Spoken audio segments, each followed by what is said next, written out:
নমস্কাৰ বন্ধুসকল আপোনালোক সকলোকে পুনৰবাৰ স্বাগতম জনাইছো আমাৰ এই ডিজিটেল সহায়ৰ অন্য এটা টেক নিউজৰ এপিসোডলৈকে আজি আমি জানি বহুকেইটা নতুন টেকনলজিৰ লগত জড়িত খবৰ আহকচোন দেৰি নকৰি ভিডিওটো আৰম্ভ কৰো প্ৰথম খবৰটো আহিছে ৰিলায়েন্সৰ ফালৰ পৰা আপোনালোকে সকলোৱে জানে প্ৰতিজনে হয়তো বৰ্তমান জিঅ' সিম ব্যৱহাৰ কৰি আছে কিন্তু ৰিলায়েন্সে বৰ্তমান ৰিলায়েন্সৰ যিটো স্মাৰ্টফোনৰ যিটো মাৰ্কেট সেই মাৰ্কেটত বৰ্তমান তেওঁলোকে সোমাইছে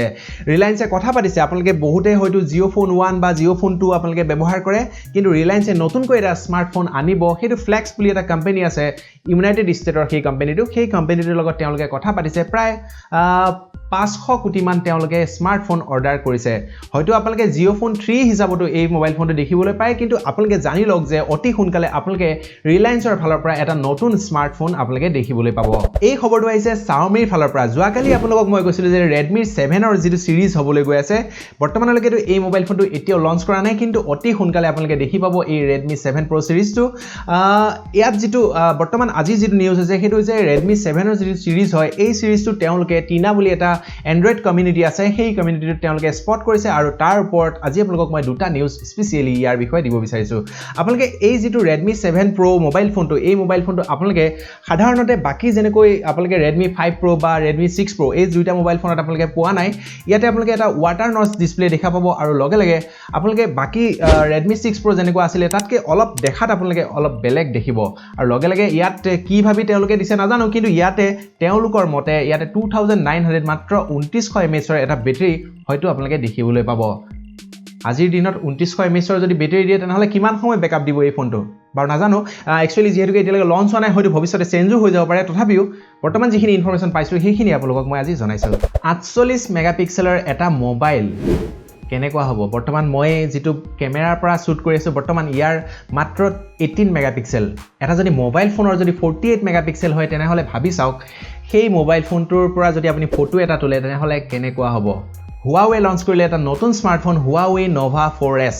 এই যেটো স্মাৰ্টফোন এই স্মাৰ্টফোনটোত আপোনালোকে 48 মেগাপিক্সেলৰ এটা ক্যামেৰা দেখিবলৈ পাব মানে তিনিটা ক্যামেৰা সেটআপ পাব তাৰে ভিতৰত এটা হৈছে 48 মেগাপিক্সেল আৰু আনটো হৈছে 16 মেগাপিক্সেল আৰু এটা সৰুকৈ ক্যামেৰা থাকিব সেইটো হৈছে 2 মেগাপিক্সেলৰ এই আটাইকেইটা ক্যামেৰা আপোনালোকে ৰিয়াৰত দেখিবলৈ পাব আৰু লগে লগে আপোনালোকে অলৰেডি মই আপোনালোকক এদিন কৈছিলো যে আপোনালোকে এই যেটো Nova 4S যেটো মোবাইল ইয়াতে আপোনালোকে যিখন ডিসপ্লে থাকিব সেই ডিসপ্লেত এটা ফুটা থাকিব আৰু তাতেই আপোনালোকে এটা 25 মেগাপিক্সেলৰ এটা সেলফি ক্যামেৰা থাকিব বাকি পাৰফৰম্যান্সৰ ক্ষেত্ৰত যদি মই আপোনালোকক ক'বলৈ যাওঁ তেনেহলে ইয়াতে আপোনালোকে প্ৰচেছৰ ক্ষেত্ৰত Kirin 970 প্ৰচেছৰ দেখিবলৈ পাব আৰু RAM পাব আপোনালোকে 8GB আৰু ROM পাব ইয়াতে 128GB ষ্টৰেজ বাকি যদি আপুনি ভাবে যে বৰ্তমান কিনিম বুলি তেনেহলে আপোনালোকে ইন্টাৰনেশ্যনেল মাৰ্কেটৰ পৰা কিনিব লাগিব যদি আপুনি ভাবে কিনিম বুলি তেনেহলে আপোনালোকে চাইনাৰ পৰা কিনিব লাগিব বৰ্তমান ইণ্ডিয়াত এই মোবাইল ফোনটো এতিয়ালৈকে লঞ্চ হোৱা নাই কিন্তু অতি সোনকালে হয়তো আমাৰ ইণ্ডিয়াতো এই মোবাইল ফোনটো লঞ্চ হৈ যাব PUBg আপোনালোকে দেখিবলৈ পাব নতুনকৈ এটা মেপ আপোনালোকক মই আগতেই কৈছিলো ভিকেন্ডি এখন মেপ আহিব লগা আছে সেই মেপখন হয়তো আপোনালোকে কালিয়ে দেখা পাব কালিলৈ আপোনালোকৰ যেটো PUBg মোবাইল যেটো গেম আছে সেই গেমটোত এটা সাৰ্ভাৰ আপডেট হ'ব এই সাৰ্ভাৰ আপডেটটো হোৱাৰ লগে লগে আপোনালোকৰ যিখন ভিকেন্ডি যিখন মেপ আছে সেই মেপখন তাতে এড কৰিব আৰু আপোনাৰ প্লে ষ্টৰৰ পৰা যদি আপুনি আপডেট কৰি লয় আপোনাৰ PUBg মোবাইলটো তেনেহলে আপোনালোকে ভিকেন্ডি মেপখনো তাতে দেখিবলৈ পাব আপোনালোকে যে ৰাখে ফেচ লক কৰি ৰাখে মানে ধৰক আপোনাৰ মোবাইল ফোনটোত আপোনাৰ যদি ফেচটো এনেকৈ দিয়া যায় তেতিয়াহে আপোনাৰ মোবাইল ফোনটো খুলি যায় আপোনালোকে ভাবেনে কিমান এই যেটো আপোনালোকৰ যেটো লক সিস্টেমটো এই লক সিস্টেমটো কিমান সেফ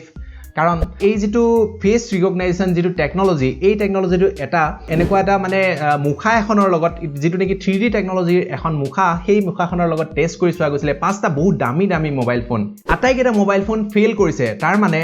এই যিখন মুখ মানে আপোনাৰ সাপোজ আপোনাৰ দৰে এখন যদি 3D মুখ এখন যদি ক্ৰিয়েট কৰি যদি কোনোবা সেই যেটো আপোনাৰ যেটো লক লগা মোবাইল ফোনটোত যদি আপুনি দেখাই দিয়ে আপুনি নিজে তাতে থিয় হ'ব না লাগে সেই মুখখন যদি আপুনি তেনেকৈ দেখাই দিয়ে তেনেহলে আপোনাৰ মোবাইলত থকা লকটো খুল খাই যাব তেনেহলে চিন্তা কৰক কিমান সুৰক্ষিত আপোনাৰ এই যেটো টেকনলজি মানে ফেস ৰিকগনাইজেশন যেটো টেকনলজি সেই টেকনলজিটো কিমান সুৰক্ষিত এই খবৰটো একদম সৰু খবৰ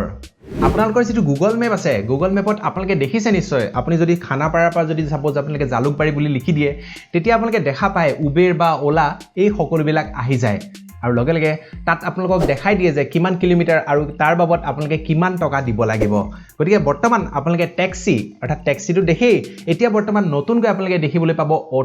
অটো দি যদি আপোনালোকে যায় সাপোজ আপোনালোকক মই ক'লোৱে যে খানাপাৰাৰ পৰা যদি সাপোজ আপোনালোকে জালুকবাৰীলৈকে যায় কিমান টকা লাগিব অটোৰ যেটো ভাড়া হ'ব সেই ভাড়াটো আপোনালোকক গুগল মেপতে আপোনালোকক দেখাই দিব